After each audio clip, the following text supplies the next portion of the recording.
Hello friends, welcome back to my channel SKD stitching. Friends, இன்றைக்கி நான் வீடியோவில் உங்களோட ஷேர் பண்ண போகிறது பன்னீர் ரோஸில் சோப் பேஸ் யூஸ் பண்ணி நம்ம இன்றைக்கி சோப் தயார் பண்ண போகிறோம். வீடியோக்குள்ளே போகிறதுக்கு முன்னாடி நீங்கள் என்னோடய சேனலை இப்போ தான் ஃபஸ்ட் டைம் பார்க்குறீங்க அப்படின்னா மறக்காமல் சப்ஸ்கிரைப் பண்ணுங்கள். கூடவே பெல் பட்டன் வரும், அதையும் கிளிக் பண்ணுங்கள். தொடர்ந்து என்னோடய சேனலுக்கு சப்போர்ட் பண்ணுங்கள். வாங்க பன்னீர் ரோஸ் சோப் எப்படி நம்ம செய்கிறோம் அப்படிங்கிறத வீடியோவில் பார்க்கலாம். பன்னீர் ரோஸ் வந்துட்டு நல்லா நிழலில் காய வைக்கணும். நான் 3 நாளாக இந்த ரோஜா இதழ்களை நான் காய வச்சுருக்கேன். பன்னீர் ரோஸ் பொதுவாக நம்மளுக்கு நல்ல ஸ்மெல்லாக இருக்கும், ரொம்ப அருமையாக இருக்கும். இந்த பன்னீர் ரோஸ் முகத்துக்கு ரொம்ப அழகு கொடுக்கும். அது மட்டும் இல்லை, நம்மளுக்கு நல்லா முகம் ஒரு பளபளப்பாக இருக்கும். இப்போ இந்த சோப்பு நம்ம தயார் பண்ணுறதுக்கு முக்கியமாக இந்த பன்னீர் ரோஸ் நம்மளுக்கு தேவைப்படுது. பன்னீர் ரோஸ் நான் எவ்வளோ எடுத்திருக்கேன் அப்படின்னா, கிட்டத்தட்ட ஒரு 15 பூ இருக்கும். அந்த பூவை எல்லாத்தையுமே நல்லா உதுத்து நிழலில் காய வச்சு நான் எடுத்து வச்சுருக்கேன். லாஸ்ட் டைம் என்கிட்ட என்னோடய வீடியோவை பார்த்துட்டு ஒருத்தவங்க கேட்டிருந்தாங்க, 100 கிராம் சோப்புக்கு நம்ம இந்த மாதிரி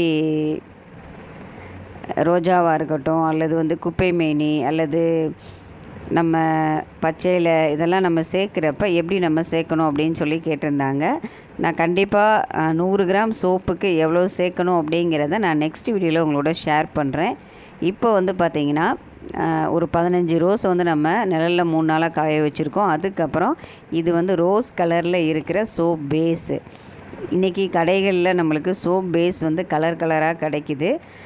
சோப் பேஸில் பார்த்திங்கன்னா நம்மளுக்கு ரோஸ் கலந்துருப்பாங்களா அப்படின்னு சொல்லி நம்மளால் உறுதியாக சொல்ல முடியாது. அது மட்டும் இல்லை, இதில் நிறையா நம்மளுக்கு இன்றைக்கி கலர்ஸ் தான் இதில் ஆட் பண்ணுறாங்க. ஸோ அதனால் நம்மளுக்கு இந்த கலராக நம்மளுக்கு சோப் கிடைக்கிது. இப்போ நான் இந்த ரோஸ் கலரில் இருக்கிற இந்த சோப் பேஸில் தான் நம்ம ஒரிஜினல் ரோஸை நம்ம இதில் சேர்க்க போகிறோம். ஸோ நம்ம இந்த ரோஸ் கலரில் இருக்கிற அந்த சோப் பேஸில் நம்ம பன்னீர் ரோஸை சேர்க்குறப்ப சோப் என்ன கலரில் நம்மளுக்கு கிடைக்கிது அப்படிங்கிறத வீடியோவை கடைசி வரைக்கும் நீங்கள் பாருங்கள். இப்போ நான் அந்த சோப் பேஸ் எல்லாத்தையும் குட்டி குட்டியாக நறுக்கி ரெடி பண்ணியாச்சு. அதுக்கப்புறம் இந்த பன்னீர் ரோஸை நம்ம மிக்சியில் நல்லா அரைச்சி எடுத்துக்க போகிறோம்.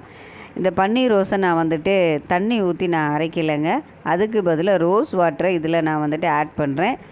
பொதுவாக நீங்கள் வீட்டிலலாம் சமையல் தேங்காய் அரைப்பீங்க இல்லையா, குழம்புக்கு எந்த அளவுக்கு கொஞ்சம் தண்ணி கம்மியாக கொஞ்சம் கெட்டி தன்மையில் அரைப்பீங்க இல்லையா, அதே மாதிரி இப்போ நம்ம இந்த ரோஜா இதுலேயுமே ரோஸ் வாட்டர் போட்டு நம்ம கொஞ்சம் கெட்டியாகவே மிக்சியில் நம்ம அரைச்சி எடுத்துக்க போகிறோம். அதுக்கப்புறம் இந்த சோப் பேஸ் எல்லாத்தையுமே நான் ரெடி பண்ணி வச்சுருக்கேன். மொத்தம் எத்தனை கப்பு நான் சோப் பேஸ் எடுத்திருக்கேன் அப்படின்னா 2 கப் அளவுக்கு நான் சோப் பேஸ் எடுத்திருக்கேன். இந்த சோப் பேஸை நம்ம கட் பண்ணுறப்ப ரொம்ப பொடிசாக கட் பண்ணிட்டோம் அப்படின்னா டபுள் பாயில் மெத்தடில் நம்ம இதை யூஸ் பண்ணுறப்ப நம்மளுக்கு சீக்கிரமாக மெல்ட் ஆகி வந்துடும். எப்போயுமே இந்த சோப் பேஸை நீங்கள் இந்த மாதிரி சின்ன சின்னதாக நறுக்கி வச்சுக்கோங்க. இப்போ அடுப்பை நான் பற்ற வச்சுட்டு தண்ணி சூடாக ஆன உடனேயே இந்த சோப் பேஸை இன்னொரு பாத்திரத்தில் போட்டுட்டு நல்லா இது மெல்ட் ஆகிற வரைக்கும் இதை நல்லா நான் மிக்ஸ் பண்ணி விட்டுட்டே இருக்கேன். நல்லா மெல்ட் ஆக ஆரம்பிச்சிருச்சு பாருங்களேன். கலருமே பாருங்கள், நல்ல ஒரு ரோஸ் கலரில் நம்மளுக்கு கிடைக்கிது மிட்டாய் ரோஸில். ஆனால் இதில் நம்ம இப்போ பன்னீர் ரோஸை இதில் நம்ம ஆட் பண்ண போகிறோம். இந்த பன்னீர் ரோஸை நான் நல்லா மிக்சியில் அரைச்சி எடுத்து வச்சுக்கிட்டேன். இன்னும் கொஞ்சம் நான் இதில் ரோஸ் வாட்டர் இதில் நான் ஆட் பண்ணிவிட்டு இதை நல்லா மிக்சியில் அரைச்சி எடுத்துக்க போகிறேன். இந்த பதத்தில் நீங்கள் இந்த சோப் பேஸில் மிக்ஸ் பண்ணிங்க அப்படின்னா திப்பி திப்பியாக வரும். அதனால் இன்னும் நான் இதை கொஞ்சம் நல்லா அரைச்சி எடுத்துக்க போகிறேன். இப்போ டபுள் பாயில் மெத்தடில் இந்த சோப் பேஸ் நல்லா மெல்ட் ஆகி ரெடியாக இருக்குது. அதுக்கப்புறம் பன்னீர் ரோஸையும் நல்லா நம்ம மிக்சியில் அரைச்சி எடுத்து வச்சுருக்கோம். நான் ஒரு பவுல் அளவுக்கு தான் இதை நான் எடுத்து வச்சுருக்கேன். இப்போ இந்த கப் அளவில் நான் எவ்வளோ இதில் ஆட் பண்ண போகிறேன் அப்படின்னு சொல்லி நீங்கள் பாருங்கள்.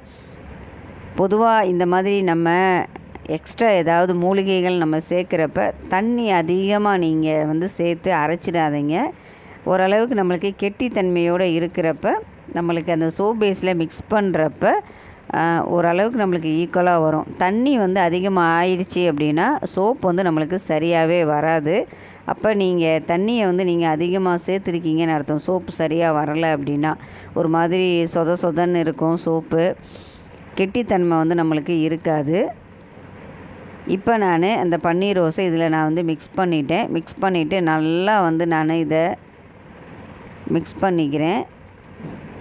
மீதி இருக்கிற அரைச்சி வச்சுருக்க இந்த பன்னீர் ரோஸை இதை நம்ம வந்து மிக்ஸ் பண்ணிடலாம்.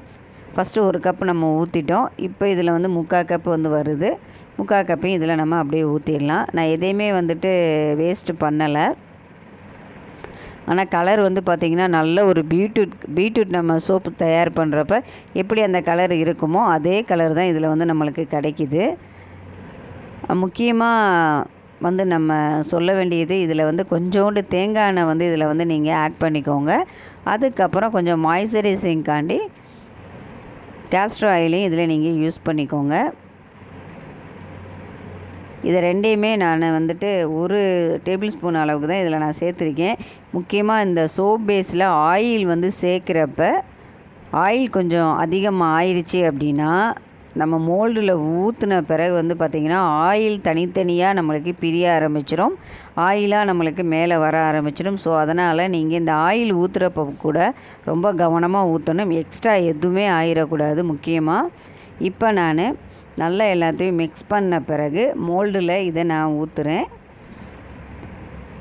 மோல்டில் வந்து ஊற்றுறப்ப வந்து பாருங்களேன், நம்மளுக்கு நல்ல ஓரளவுக்கு லிக்யூடாக தான் இருக்குது. ரொம்ப லிக்யூடாக நம்மளுக்கு இல்லை. இந்த சோப் பேஸு அழகாக டார்க்கான ஒரு ரெட்டில் இருக்குது. ஆனால் இது நம்மளுக்கு இன்னும் ஒரு 1/2 மணி நேரம் கழித்து பார்ப்போம் இது என்ன கலர் வருதுன்னு சொல்லி பாருங்களேன். பொதுவாக இந்த மாதிரி நம்ம ஹோம்மேட் சோப் வந்து தயார் பண்ணுறப்ப நம்ம என்ன கலர் எதிர்பார்க்குறோமோ அந்த கலர் வந்து சில நேரங்களில் நம்மளுக்கு கிடைக்காது. இந்த மாதிரி நம்ம இயற்கையாக கிடைக்கிற பொருளை வந்துட்டு நம்ம சோப் பேஸில் வந்து மிக்ஸ் பண்ணுறப்ப கண்டிப்பாக வேறு ஒரு கலர் தான் நம்மளுக்கு கிடைக்கும். கொஞ்சம் மீதம் இருந்தனால நான் சின்ன மோல்டில் நான் இதை ஊற்றிக்கிறேன். இந்த மாதிரி சின்ன மோல்டில் நம்ம ஊற்றுறப்ப நம்ம எங்கேயாவது வெளியில் போனோம் அப்படின்னா இந்த சோப்பு எடுத்து நம்ம யூஸ் பண்ணிக்கலாம். இது வந்து ஒரு 5 டைம்ஸ் நம்ம யூஸ் பண்ணுற அளவுக்கு இந்த சோப்பு வந்து பயன்படும். பொதுவாக இந்த மாதிரி சோப் பேஸில் வர இந்த சோப்பை வந்து நம்ம பயன்படுத்துகிறப்ப நல்ல ஒரு அழகு தன்மை வந்து நம்மளுக்கு முகத்தில் வந்து கிடைக்கும். ஏன்னா நம்ம அதில் வந்துட்டு நம்மளுக்கு தேவையான மூலிகைகள்லாம் நம்ம அதில் சேர்க்குறனால அந்த மூலிகையோட தன்மைகள் நம்மளுக்கு வந்து கிடைக்கிறப்ப இன்னும் வந்து முகம் வந்து பொலிவு வந்து கிடைக்கும். அது மட்டும் இல்லை, இதில் நம்ம எந்த விதமான சென்ட்டோ அல்லது வேறு எந்த விதமான கெமிக்கலோ இதில் நம்ம சேர்க்கலை. ஆல்ரெடி இந்த சோப் பேஸில் வந்துட்டு ஆயிலில் தான் அந்த சோப் பேஸ் வந்து பண்ணியிருப்பாங்க. ஆனால் என்னென்ன ஆயில் அப்படிங்கிறது நம்மளால் குறிப்பிட்டு சொல்ல முடியாது. நான் அப்போயே சொன்னேன் இல்லையா, அந்த சோப் பேஸில் வந்து கலர் வந்து ஆட் பண்ணியிருக்காங்க. இப்போ நான் இந்த மோல்டில் இருந்து இந்த சோப்பை வந்து நம்ம இப்போ எடுத்து பார்க்கலாம்.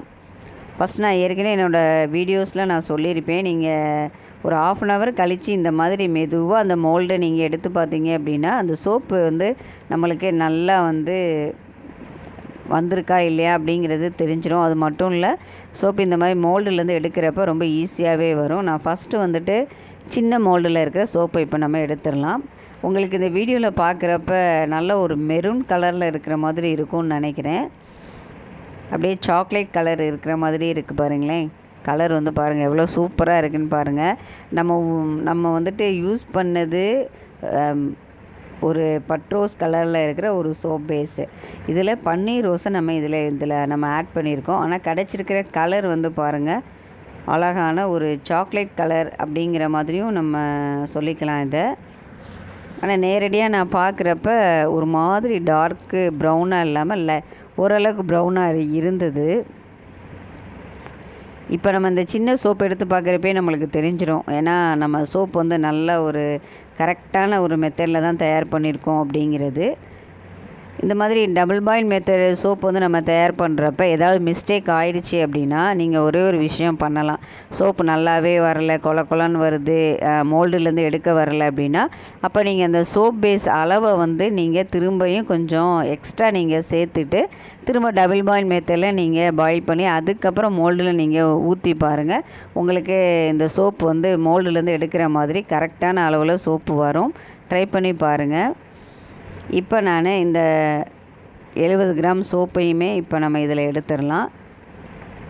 ரொம்ப அழகாக வந்திருக்குல்ல ஃப்ரெண்ட்ஸ். நான் வந்துட்டு 1 பை 1 அழகாக அடுக்கி வைப்போம். இந்த மாதிரி நம்மளுக்கு மோல்டுலேருந்து எடுக்கிறப்பே சோப்பு ரொம்ப அழகாக வரும். இன்னும் வந்து சோப்பு வந்து ஒரு 1 டேயாவது நம்மளுக்கு வந்து காயணும். இது நான் ஒரு 1/2 அன் ஹவர்லேயே நான் அந்த மோல்டுலேருந்து நான் எடுத்துட்டேன். ரொம்ப அழகாக வந்திருக்கு சோப்பு, பார்க்குறதுக்கே ரொம்ப அழகாக இருக்குது.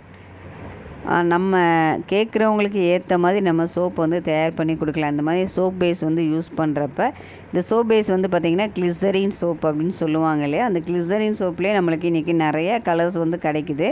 ஆனால் அந்த கிளிசரின் சோப்பு எல்லாேருக்கும் வந்து செட் ஆகுமா அப்படிங்கிறது தெரியல. இன்னொரு மெத்தடும் இருக்குது, கோகோனட் ஆயிலில் செய்கிற சோப்பு. பொதுவாக அந்த கோகோனட் ஆயிலில் செய்கிற சோப்பு வந்து பார்த்திங்கன்னா ரொம்பவே நம்மளுக்கு பெனிஃபிட்டாக இருக்கும். அது மட்டும் இல்லை, அதுலேயுமே நம்ம மூலிகைகள் நம்ம வந்து சேர்க்குறோம். இப்போ இந்த சோப்பு வந்து ரொம்ப அருமையாக நம்மளுக்கு தயாராகிடுச்சு ஃப்ரெண்ட்ஸ். நீங்களும் கண்டிப்பாக இந்த பன்னீர் ரோஸ் வச்சு இந்த சோப்பு வந்து நீங்கள் தயார் பண்ணி பாருங்கள். ரொம்ப அழகாக இருந்தது. எனக்கு நல்ல ஒரு ப்ரௌன் கலரில் இந்த சோப்பு வந்து கிடச்சிருக்கு. இதை வந்து நம்ம ஃபஸ்ட்டு வந்துட்டு நான் சின்ன சோப்பு செஞ்சோம் இல்லையா, லாஸ்ட் டைம் என்னோடய வீடியோவை பார்த்துட்டு ஒருத்தவங்க வந்து கேட்டிருந்தாங்க, இந்த சோப்பு வந்து நீங்கள் யூஸ் பண்ணுறப்ப இந்த சோப்பில் அதிக நுரை வருமா, இந்த சோப்பு எப்படி வந்து பயன்படுத்துறது அப்படின்னு சொல்லி கேட்டிருந்தாங்க. ஸோ அவங்களுக்காண்டியே இப்போ நான் இந்த சோப்பில் நம்மளுக்கு எவ்வளோ நுரை வருது அப்படிங்கிறத நான் உங்களோட ஷேர் பண்ணுறேன். நான் ஏற்கனவே என்னோடய வீடியோஸில் சொல்லியிருப்பேன், சோப் பேஸில் வந்து நம்ம பண்ணுற இந்த சோப்போட நுரை அப்படின்னு சொல்லி கேட்டோம் அப்படின்னா நுரை வந்து கம்மியாக தான் வருங்க. நம்ம நார்மலாக யூஸ் பண்ணுற அந்த சோப்பை விட நுரை வந்து கம்மியாக தான் வரும். ரொம்ப அதிக நுரை வந்து வராது. ஏன்னா நம்ம இந்த சோப் பேஸில் நம்ம எதுவுமே எக்ஸ்ட்ரா எதுவுமே நம்ம சேர்க்கலை. இது நம்ம ஹோம்மேடு சோப்பாக நம்ம யூஸ் பண்ணுறனால, அது மட்டும் இல்லை நம்மளுக்கு தேவையான அந்த மூலிகைகள்லாம் நம்ம இதில் யூஸ் பண்ணுறனால ஒரிஜினல் எஃபெக்ட் வந்து நம்மளுக்கு கிடைக்கணும் அப்படிங்கிறதுனால நம்ம இதில் எந்த விதமான கெமிக்கல்ஸ் வந்து இதில் ஆட் பண்ணலை. ஸோ இப்போ நான் வந்துட்டு இந்த சின்ன சோப்பு இருக்குது பார்த்திங்களா, ஃபஸ்ட்டு இந்த சின்ன சோப்பை யூஸ் பண்ணி பார்க்கலாம். இந்த சோப்பை வந்து நம்ம யூஸ் பண்ணுறப்ப நம்மளுக்கு நல்ல ஒரு பிரைட்னஸ் வந்து நம்மளுக்கு கிடைக்கும். இந்த குட்டி குட்டி சோப்பு பார்க்குறப்ப எனக்கே ரொம்ப பிடிச்சிருந்துச்சி ஃப்ரெண்ட்ஸ். இந்த சோப்பெலாம் வந்துட்டு நம்ம ட்ராவல் பண்ணுறப்ப இந்த சோப்பெலாம் நம்ம யூஸ் பண்ணிக்கலாம். பெரிய சோப்பாக நம்ம கொண்டு போகணுன்னு அவசியம் இல்லை. ஒரு 2 டேஸ் அந்த மாதிரி நம்ம ட்ராவல் பண்ணுறோம் அப்படின்னா முகத்துக்கு இந்த சோப்பு வந்து யூஸ் பண்ணுறதுக்கு இந்த சோப்பை நம்ம குட்டி சோப்பை நம்ம பயன்படுத்தலாம். நல்லாவே நல்ல ஒரு யூஸ்ஃபுல்லாக இருக்கும் நம்மளுக்கு. இப்போ வந்துட்டு நம்ம இந்த மோல்டுலேருந்து இந்த குட்டி சோப்பை எடுத்துட்டு இதை நான் அப்படியே வந்துட்டு கையில் வந்து நான் தேய்ச்சி காமிக்கிறேன். என்னோடய பொண்ணு தான் அவளோட கையில் வந்து இந்த சோப்பை வந்து தேய்க்கிறா. பாருங்கள், லைட்டாக தான் வந்து தேய்க்கிறா, ஆனால் நல்லா வந்து நம்மளுக்கு நுரை கிடைக்கும், பிரைட்னஸ்மே நம்மளுக்கு நல்லா கிடைக்கும். போதும், இந்த அளவுக்கு நம்மளுக்கு தேய்ச்சாலே போதும். அதுக்கப்புறம் நம்ம கையில் வச்சு நல்லா வந்து இந்த இடத்த நம்ம தேய்ச்சி விட்றப்ப நம்மளுக்கு இன்னும் நல்லா கொஞ்சம் நுரை வந்து வரும். பொதுவாக இந்த மாதிரி நம்ம சோப்பு யூஸ் பண்ணுறப்ப லைட்டாக தேய்ச்சிட்டு அதுக்கப்புறம் நல்லா நம்ம தேய்ச்சோம் அப்படின்னா நல்லா நம்மளுக்கு நுரை கிடைக்கும். நிறைய சோப்பு நம்ம யூஸ் பண்ணணும் அப்படிங்கிற அவசியமே இல்லை. நல்ல ஒரு பிரைட்னஸும் நம்மளுக்கு கிடைக்கும். ஓகே ஃப்ரெண்ட்ஸ், இப்போ பாருங்கள், நல்லா கொஞ்சம் ஒரு டிஃப்ரெண்ட் வந்து நல்லா தெரியும் நான் நினைக்கிறேன்.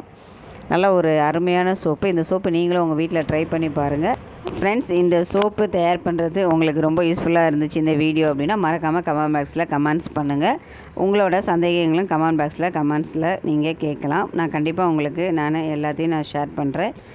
மறக்காமல் என்னோடய சேனலை சப்ஸ்கிரைப் பண்ணுங்கள். உங்களை நான் அடுத்த வீடியோவில் சந்திக்கிறேன். இந்த வீடியோ பார்த்தவங்களானே இருக்கும். நன்றி.